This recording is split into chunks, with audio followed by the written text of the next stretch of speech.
Halo, Happy Good Friday. Selamat memperingati Jumat Agung.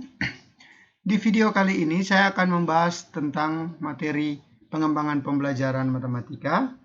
Jadi di video kali ini saya akan membahas tentang 3 hal. Yang pertama adalah pandangan terhadap matematika. Yang kedua adalah karakteristik matematika. Dan yang terakhir adalah bagaimana membelajarkan matematika di sekolah dasar. Kita ke yang pertama. Nah, pandangan orang-orang tentang matematika, yaitu matematika tidak lebih dari sekedar ilmu berhitung dengan menggunakan rumus dan angka-angka. Ketika kalian menanyakan kepada siswa atau kepada orang-orang umum, mereka akan mengatakan bahwa matematika itu adalah ilmu yang hanya sebatas tentang bagaimana berhitung, menerapkan rumus, dan hanya melibatkan angka-angka. Oke, jadi ternyata matematika itu tidak sekedar seperti itu. Karena orang tidak memahami pada poin 2, yaitu matematika itu berkenaan dengan ide-ide atau struktur-struktur yang hubungannya diatur dengan konsep-konsep yang abstrak. Jadi matematika itu membutuhkan penalaran. Matematika itu membutuhkan keteraturan, konsistensi, sistematis, terstruktur. Dan matematika ini pada nomor 2 dipandang sebagai hal yang abstrak. Nah, hal yang abstrak ini seringkali membuat orang berpikir bahwa apa sih gunanya matematika dalam kehidupan sehari-hari. Nah, ini merupakan kelemahan dari pembelajaran matematika yang tidak dikaitkan dengan konteks-konteks nyata dalam kehidupan sehari-hari atau tidak membuat matematika itu menjadi realistik. Nah, karakteristik matematika itu nanti akan dibahas nanti. Di sini ada memiliki objek yang abstrak, bertumpu pada kesepakatan atau dikatakan sebagai konsensus. Kesepakatan siapa? Kesepakatan para ahli. Apa saja yang disepakati? Nah, itu akan dibahas nanti. Kemudian matematika itu berpola pikir deduktif. Ya. Jadi dari hal-hal yang umum kemudian diuraikan menjadi hal-hal yang khusus. Kemudian matematika itu dipandang sebagai simbol yang kosong arti. Terus matematika itu harus memperhatikan semesta pembicaraan. Jadi misalnya seperti ini. Ketika kita mengetahui tentang konsep sisi, nah sisi itu ada 2. Sisi pada bangun datar dan pada bangun ruang. Pada bangun datar, sisi itu berbentuk garis, sedangkan pada bangun ruang, sisi itu berbentuk bidang. Jadi kita lagi bicara di mana gitu. Ketika kita bicara di bangun datar, maka sisi yang dimaksud adalah garis. Namun sebaliknya ketika kita bicara di ruang, sisi itu berbentuk bidang. Jadi secara konsep, sisi itu adalah suatu hal, baik itu garis pada bangun datar atau bidang pada bangun ruang yang membatasi bangun ruang tersebut. Misalnya pada segitiga. Nah, segitiga mempunyai berapa sisi? 3. Ini sisi pertama, sisi kedua, dan sisi ketiga. Jadi yang membatasi atau membentuk bidang segitiga ini adalah sisi-sisinya ini. Dan sisinya ada 3. Kemudian yang terakhir adalah matematika itu konsisten sekali dalam sistemnya. Saya ambil contoh sistem bilangan bulat. Nah, pada bilangan bulat itu ada bilangan netral, ada bilangan positif, dan ada bilangan negatif, dan seterusnya.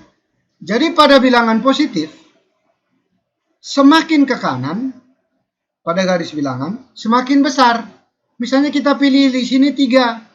3 lebih besar dari sebelumnya. Misalnya kita pilih lagi 4, lebih besar dari sebelumnya. 0 juga begitu. 0 ini lebih besar dari sebelumnya. Demikian juga dengan negatif. Negatif 2 lebih besar daripada sebelumnya. Nah, konsekuensi dari ini mengakibatkan untuk bilangan yang negatif, ciri-cirinya semakin ke kiri, semakin kecil. Apakah positif semakin ke kiri semakin kecil? Iya juga, begitu. Jadi bukan hanya bilangan negatif saja, tapi bilangan positif juga. Nah, seperti itu. Itu contoh konsistensi matematika dalam sistemnya. Kemudian yang berikut, bagaimana membelajarkan matematika. Nanti keterangan lebih lanjut itu akan saya jelaskan di belakang apa-apa saja yang perlu dipahami oleh calon guru. Yang pertama, khususnya untuk pada siswa SD, untuk mempermudah penyampaian, maka penyajian butir-butir matematika harus disesuaikan dengan perkiraan pengembangan intelektual siswa. Di sini nanti saya akan menjelaskan tentang perkembangan intelektual siswa menurut Piaget. Itu yang akan saya bahas nanti. Namun, karena siswa itu masih dalam tahapan praoperasional atau operasional konkret, maka hendaknya dalam membelajarkan matematika itu di sekolah dasar harus menurunkan tingkat keabstrakannya. Bagaimana caranya menurunkan tingkat keabstrakan ini? Maka dalam pembelajaran matematika itu sebaiknya guru harus menghadirkan benda-benda yang realistik atau membawa masalah tersebut kepada hal-hal yang kontekstual, misalnya dalam bentuk soal cerita begitu. Atau menghadirkan hal-hal yang bersifat visual. Pada bangun ruang itu sebaiknya membawa media-media pembelajaran yang visual. Supaya apa? Supaya matematika tersebut jangan semakin abstrak. Baik, yang kedua, dalam batas-batas tertentu, di sini saya berikan tanda kuning dalam menggunakan pola pikir yang induktif. Ya, pola pikir induktif itu yang seperti apa? Ya, kita mengeneralisasikan sesuatu. Nah, misalnya buktikan jumlah sudut segitiga itu kan 180 ya. Nah, di sini kita dapat menggunakan dua cara. Misalnya, sebenarnya ada banyak cara. Saya menggunakan kata atau di sini.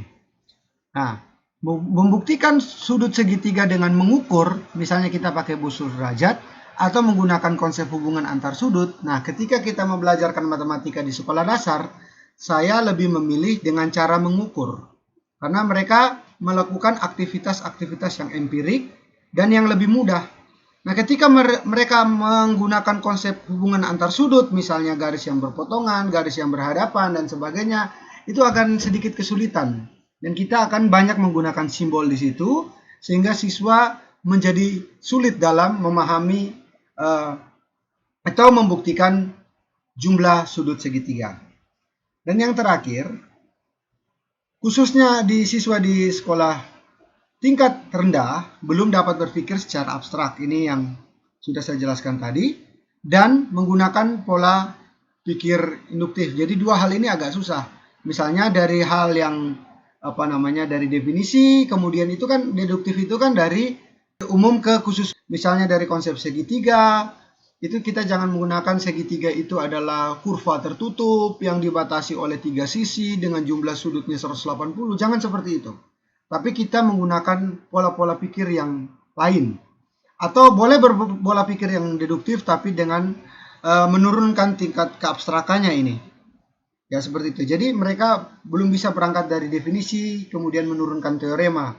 Misalnya teorema Pitagoras diturunkan dari konsep segitiga atau definisi segitiga. Nah, itu untuk siswa SD belum bisa. Kemudian yang berikutnya, belajar matematika di sekolah dasar itu jangan hanya semata-mata untuk tujuan kognitif, tetapi dapat juga dilakukan untuk tujuan afektif maupun psikomotorik. Nah, afektif ini untuk segi sikap. Dan yang terakhir adalah yang di sini adalah psikomotorik, misalnya dari gerak tubuh misalnya. Untuk ranah afektif di sini, sikap, misalnya mereka menghargai aturan, bekerja secara sistematis, bekerja secara konsisten, memperhatikan prosedur-prosedur atau langkah-langkah menyelesaikan sesuatu. Apakah langkah tersebut bisa dibolak-balik? Nah, dan apa konsekuensinya? Nah, tujuan dari karakteristik matematika tersebut lebih kepada ranah afektif dan itu harus diterapkan. Dan yang terakhir ini Psikomotor ini banyak juga profesor yang kurang setuju karena misalnya orang menganggap bahwa pada ranah psikomotor ini misalnya menggambar garis, misalnya menggambar apa namanya bangun ruang misalnya. Nah, itu masih dianggap sebagai aspek kognitif karena dalam menggambar garis atau menggambar bidang itu dibutuhkan apa namanya spasial intelligensi atau kecerdasan spasial. Kembali lagi kecerdasan tersebut masih masuk di dalam ranah kognitif ini. Kemudian tidak semua siswa yang menerima pelajaran matematika pada akhirnya tetap menggunakan atau menerapkan matematika itu harus hendaknya di sekolah dasar itu mengaitkan dengan hal-hal yang bersifat kontekstual. Sehingga di dalam kehidupan nyata mereka tahu, oh gini caranya gimana, gini caranya gimana, atau menerapkan apa yang harus didahulukan misalnya pada operasi hitung bilangan. Atau mereka bisa membuat layang-layang misalnya supaya presisi bisa menggunakan sifat-sifat segitiga. Seperti itu. Selanjutnya saya akan menjelaskan tentang karakteristik matematika. Di sini terdapat 4 buah karakteristik matematika. Yang pertama adalah deduktif. Deduktif itu artinya dalam matematika, setiap kesimpulan selalu berlaku umum, yaitu pada setiap waktu dan setiap kondisi. Jadi kalau misalnya kita mempunyai definisi tentang apa itu segitiga misalnya, di dalam kondisi apapun dia tetap berlaku.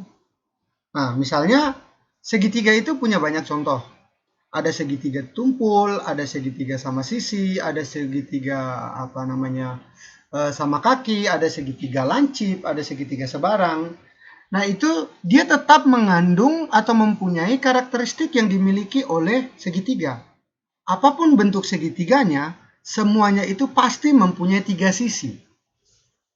Tetap dan juga apa namanya? Jumlah sudutnya itu semuanya 180 derajat. Seperti itu.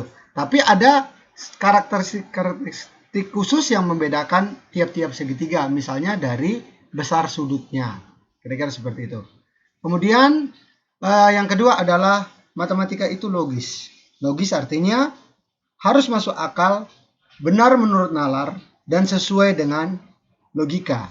Nah, apa itu logika? Nah, logika itu sendiri adalah pengetahuan-pengetahuan tentang kaidah berpikir, yaitu cara menentukan benar atau salah berdasarkan akal, nalar, dan fakta umum.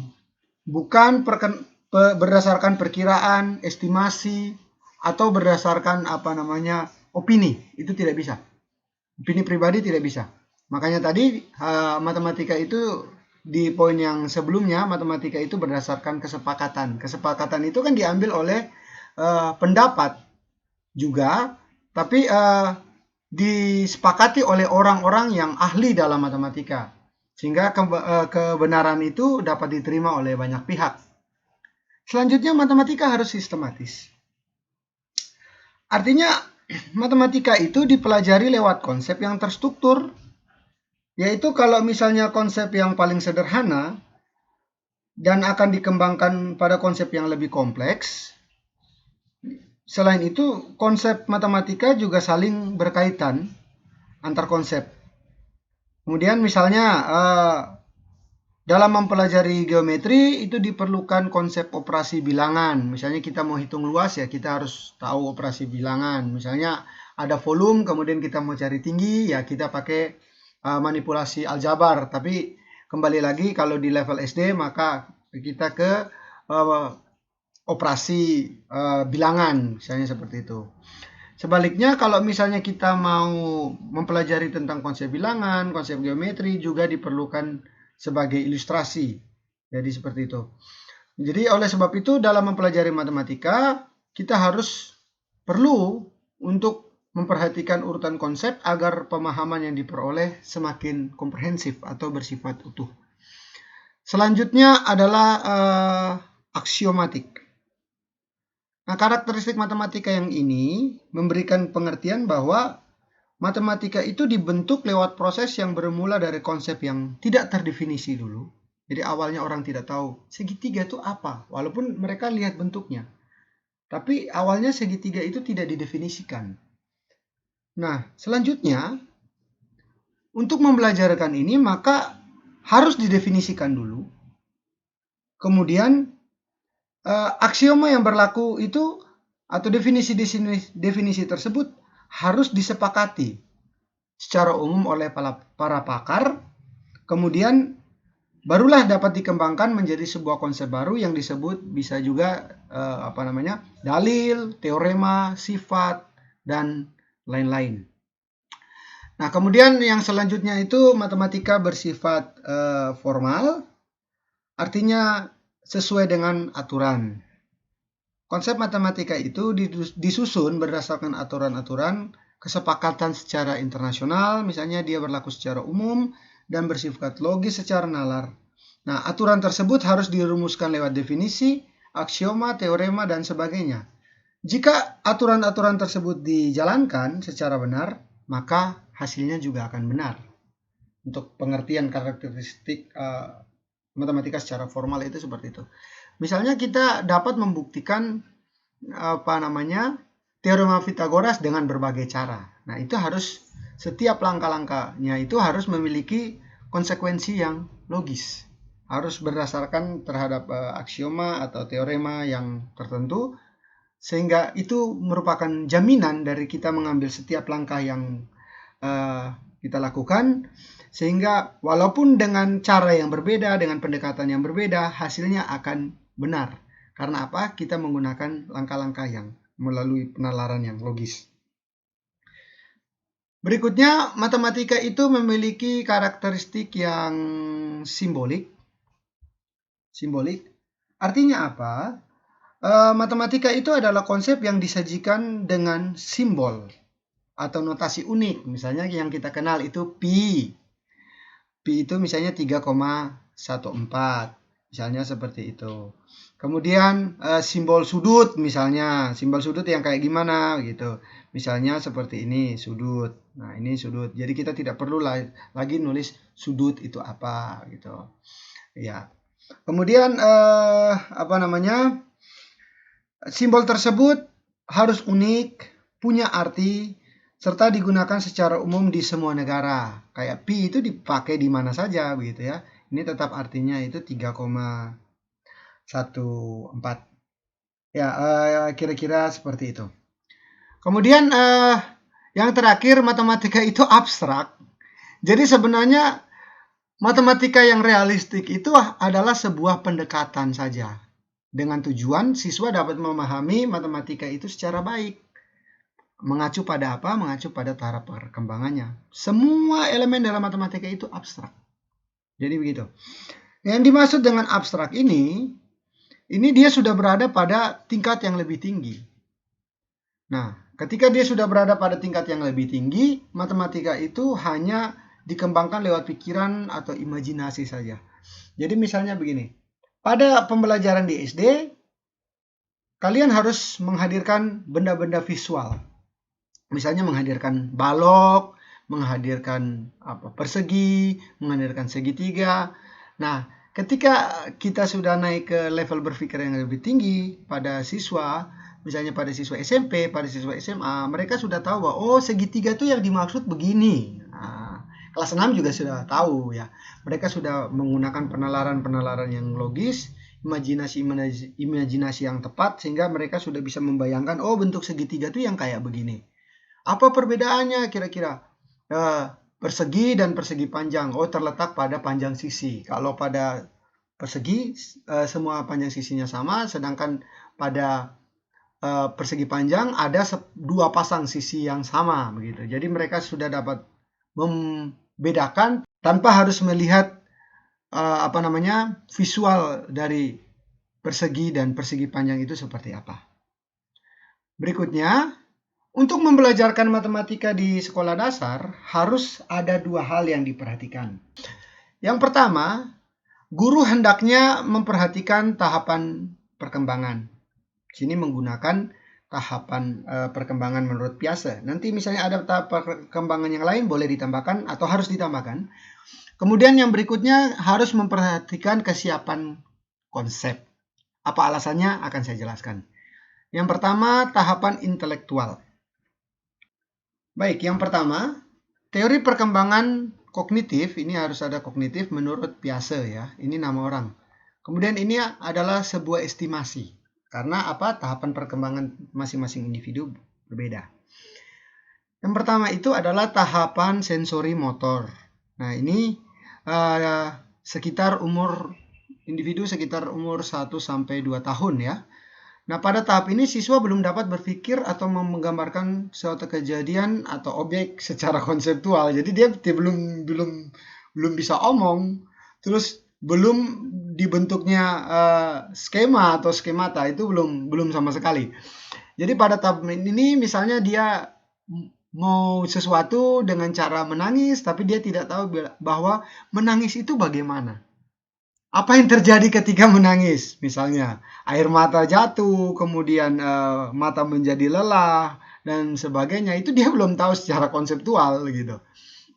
Nah, itu contoh yang pertama. Tahapan yang kedua itu adalah tahap pra-operasional. Jadi dia sudah pra gitu, jadi sudah melangkah masuk ke operasional seperti itu. Nah, perkembangan ini terjadi pada individu dengan usia 2 sampai 7 tahun, berarti sudah mau masuk SD ya. Nah, pada tahapan ini maksud saya individu mulai berkembang kemampuan berbahasanya dalam bentuk pengungkapan. Dia sudah bisa ngomong, tapi pada tahapan ini masih agak kesulitan dalam beberapa individu untuk simbolisasi bahasa. Jadi dia hanya mampu secara lisan, tapi belum mampu secara tulisan, begitu. Berikutnya adalah tahapan operasional konkret. Nah, tadi pra-operasional, sekarang ada istilah operasional. Jadi operasionalisasi sudah terjadi di sini dan konkret. Artinya dia sudah mampu menggunakan pemikiran yang logis, tapi dia hanya pada tahapan menghadapi persoalan-persoalan yang konkret saja. Maksudnya ya, kalau mau menyelesaikan di matematika itu harus lihat bendanya dulu gitu ya. Jadi agak sulit. Jadi saya pernah begitu mengetes siswa itu misalnya pada bilangan, misalnya mereka belum mampu, misalnya kita tanya gitu di kelas 1, 2 tambah 3 gitu sama dengan berapa? 5 ya, kan gini ya. Tapi mereka masih harus menggunakan jari, mereka harus menggunakan sempoa misalnya, jadi itu memanipulasi seperti itu. Terus membedakan jenis-jenis bangun datar itu harus dihadirkan begitu. Nah, misalnya seperti itu. Kemudian tahapan yang terakhir adalah tahapan operasional.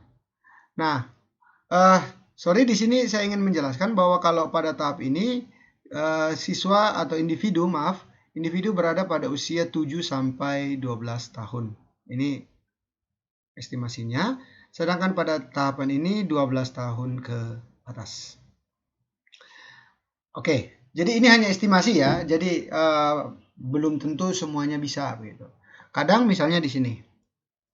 Pada usia SMP misalnya nanti atau di kelas 6 usia 12 tahun itu siswa sudah bisa istilahnya seharusnya menurut teori ini sudah menggunakan pemikiran-pemikiran yang abstrak, penalaran yang logis.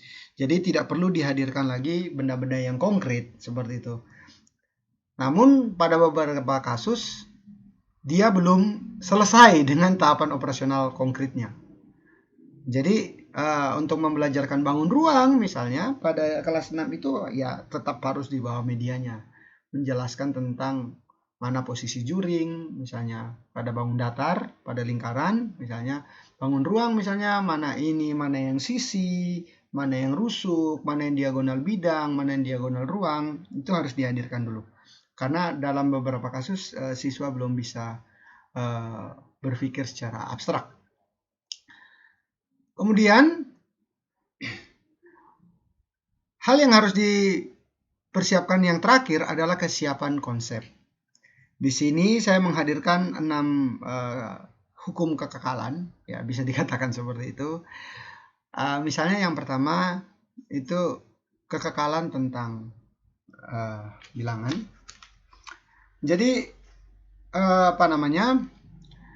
di sini kita lihat, kita hitung. Jadi di sini kita hitung jumlah jeruk ini ada 6. Di sini juga ada 6. Nah, hal ini menunjukkan bahwa walaupun bentuk susunannya dirubah, tidak mempengaruhi kuantitas bendanya gitu.